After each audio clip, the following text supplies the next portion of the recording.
क्योंकि किसी को पता ही नहीं है मरा कौन और पैदा कौन हुआ। शरीर मरता है, शरीर पैदा होता है। अविनाशी ना तो कभी पैदा होता है ना ही कभी मरता है। उस अविनाशी को जान, उस परम तत्व को पहचान, तब होगा कल्याण। तो क्या कह रहे हैं हे अर्जुन, अगर तुम सत्य को जानना चाहते हो तो ऐसे तत्वदर्शी संत की शरणों में चले जाओ जिसने आत्म तत्व को जान लिया है। वही जान सकता है कि मेरा सत्य स्वरूप क्या है। और जो आत्मा को नहीं जानता वो मुझे शरीर मान के, मेरे नाशवान शरीर की पूजा करके अपना जीवन जी के चला जाएगा। उसको मेरी प्राप्ति कभी नहीं हो सकती। क्यों? क्योंकि जो मुझे शरीर मानता है उसे मैं कभी मिल ही नहीं सकता। कारण क्या है? क्योंकि उसका ध्यान हमेशा शरीर में ही रहेगा। वो आत्मा से अनभिज्ञ रह जाएगा, आत्मा को समझ ही नहीं पाएगा। जैसे तुम्हारा पिता, उसके पास दो अस्तित्व हैं। एक वो आत्मा है और नंबर दो वो शरीर जैसा दिखाई दे रहा है। तुम जिसको पिताजी पिताजी कर रहे हो, तुम किस अस्तित्व को पिताजी कर रहे हो? जो नाशवान है। शरीर को देख के कह रहे हो ये मेरा पिता है। शरीर को तुम पिताजी बना के बैठे हो और जो शरीर को धारण करके बैठा है उसको तुम जानते हो। अब दो चीजें हैं, एक शरीर एक आत्मा। अंत समय में शरीर तुम्हारी बाहों में पड़ा हुआ है, पिताजी प्राण त्याग रहे हैं। तुम्हारा सारा ध्यान कहां जाएगा? शरीर में, कि ये पिताजी ये मर रहा है ये मेरे सामने। और जब उसकी आत्मा जीवात्मा शरीर को छोड़ देगी वो तुम्हें दिखाई ना देगी, उसको नहीं तुम देख सकते। जिसको जानना था उसको जान नहीं पाए और जो नाशवान था उसको पिताजी पिताजी करते रह गए। यानी अपने पिताजी को तुम कभी समझ ही नहीं पाए कि पिताजी थे कौन। तुम शरीर को पिताजी मान बैठे और पिताजी शरीर छोड़ के चले गए। कैसे? जैसे ये मैंने माला पकड़ी है, ये अभी पकड़ी है ना, अभी छोड़ूंगा इसको, देखना कौन जाएगा। ये कौन गिरा? माला गिर गई क्योंकि मैंने पकड़ी हुई थी। माला का नाश हो गया, माला गिर पड़ी, मैं वही का वही हूं। इसी प्रकार जब पिताजी शरीर छोड़ेंगे तो शरीर गिरेगा जमीन पे। चलते चलते आजकल तुम देख रहे हो हार्ट अटैक आ रहे हैं, चलता चलता आदमी गिर जाता है। शरीर गिर गया, शरीर का नाश हो गया, लेकिन उसकी आत्मा अविनाशी है और वो आत्मा ही है। तो उसी आत्म ज्ञान को प्राप्त करने के लिए हमें ऐसे गुरु की जरूरत पड़ती है जो इस काया माया से हमें परे कर दे, इन अक्षरों से हमें परे कर दे, इन नामों से हमें परे कर दे। यानी असली ज्ञान क्या है? आत्म ज्ञान ही असली ज्ञान है। और नकली ज्ञान क्या है? ये जंतर मंत्र तंत्र, ये पूजा पाठ हवन यज्ञ, ये जितना भी पावन अक्षरी का खेल है, ये सारा मंत्र जंतर, ये सारे नाम, ये सब इंसानों के द्वारा बनाए गए हैं। हिंदी के नाम, पंजाबी के नाम, उर्दू के नाम, फारसी के नाम, Chinese, Spanish, Dutch, French, German, Italian, कितनी भाषाएं हैं।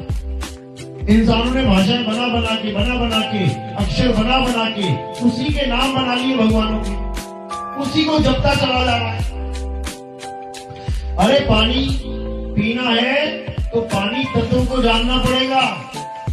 पानी पानी जपने से प्यास नहीं मिटेगी। इसी प्रकार राम को जानना है, राम को पाना है तो पहले जानना पड़ेगा राम होता क्या है। जो त्रेता युग में चलेंगे उसको आज कैसे प्राप्त कर पाओगे? पत्थर की मूर्ति पूज के सोच रहे हो कि मैंने राम जी की पूजा कर ली। क्या राम जी पत्थर के थे? कभी नहीं थे। चलते थे, फिरते थे, खाते थे, पीते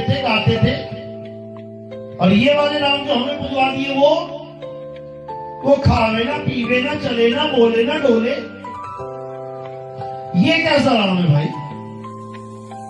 समझना पड़ेगा। एक वो राम थे जिन्होंने पत्थर को पैर लगा के अहिल्या को, यानी जो पत्थर बनी पड़ी थी, इंसान बना दिया। भगवान वो है जो पत्थर को इंसान बना दे, और इंसान वो है जो भगवान को पत्थर बना दे। देख लो, हर गांव में मिल जाएंगे तुम्हें, हर मंदिर में पत्थर के भगवान।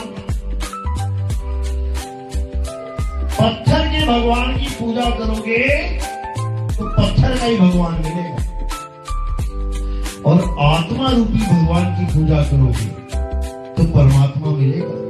इसीलिए बार बार कृष्ण जी गीता में यही समझा रहे हैं कि इन मंत्रों जंत्रों को छोड़ के अपनी आत्मा को जानना है।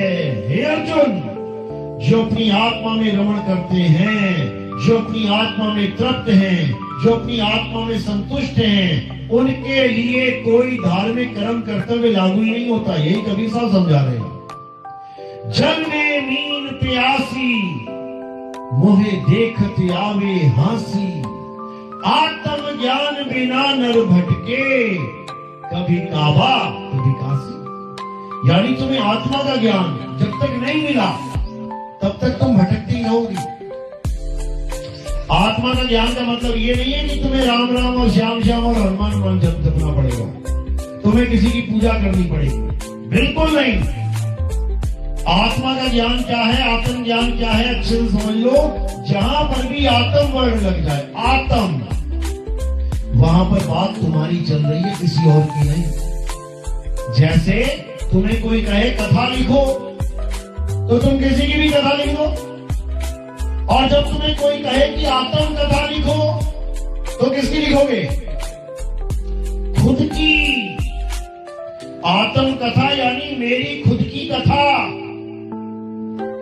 अगर तुम्हें आत्महत्या करनी है तो किसकी हत्या करोगे? पड़ोसियों की? खुद की।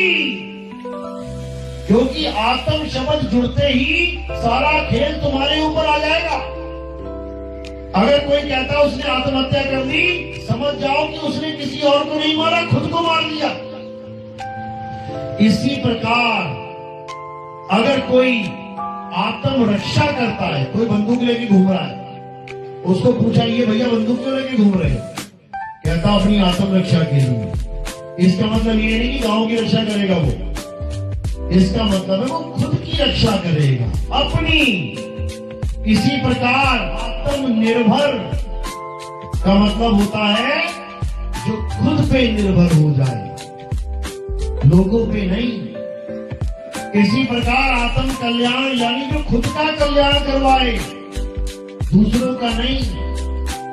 इसी प्रकार आत्म ज्ञान जो खुद का ज्ञान प्राप्त करे, मैं क्या हूं, तब समझना कि अब हुआ आत्मज्ञान।